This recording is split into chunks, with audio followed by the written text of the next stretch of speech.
السلام عليكم ورحمة الله وبركاته. إن ربي قواليس وذكر فإن الذكرى تنفع المؤمنين. أذكر غيث مثنغ صيام وزكا يوم عرفة.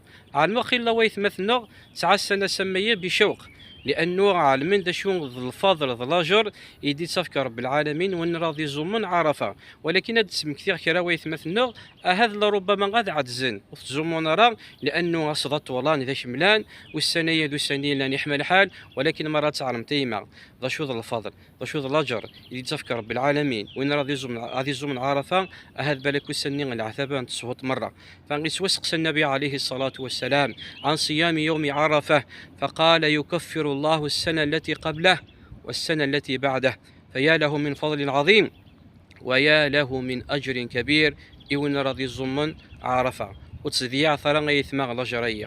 وفقني الله وإياكم لصيامه، والسلام عليكم ورحمة الله وبركاته.